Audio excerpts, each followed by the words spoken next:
eshantiyo ntabwo aba babyeyi bose n'aba bana baza gufata umwanya wo gusinya. Ni amasezerano bagiye kugirana n'ubuyobozi.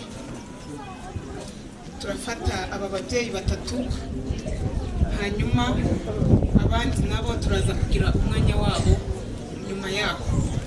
Reka duhere kuri Nyarugenge, umwana witwa Noheli Ami. Abana tubatwaye, twifuje rero kujya dukoresha ubu buryo bwa graduation mu rwego rwo kugira ngo iki gikorwa cyo kurerera abana mu miryango kibe gihamye, habeho uruhare rw'umuryango, umubyeyi, uruhare rw'ubuyobozi uwo muryango uturukamo, kugira ngo tugirane ubufatanye.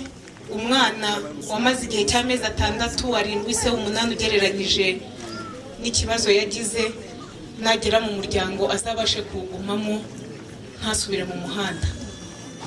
Dukunda kugira ikibazo cyo kubacyura bagasubira mu muhanda, ariko turaza, iyi ni imihigo turiho dusinyana mu rwego rwo guha agaciro no guha uburemere iki kibazo cy'abana bo mu muhanda. Nk'uko babyivugiye rero, umuhanda wagenewe kugendwamo n'imodoka, kugendwamo n'abantu, kugendwamo n'ibinyabiziga bitandukanye. Umuhanda ntabwo wagenewe urarwamo n'abana b'Abanyarwanda. Mwabyumvise muri statement abana bavuze.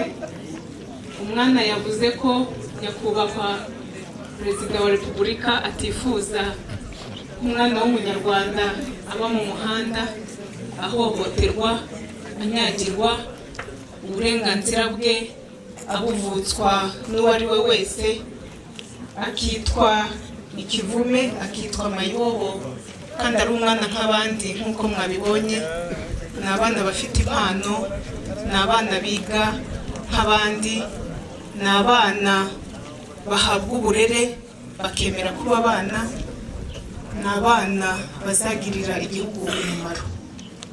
Muri aba mwabonye biswe Garukushime, ni izina bihaye bo ubwabo bakurikije agaciro k'inyigisho n'ubufasha bahawe na leta. Bumva ko batagenda ngo barekere, basubiza amaso inyuma uko mwabibonye, bakaza gushima aha bahita ku isoko. Muri bariya mwabonye rero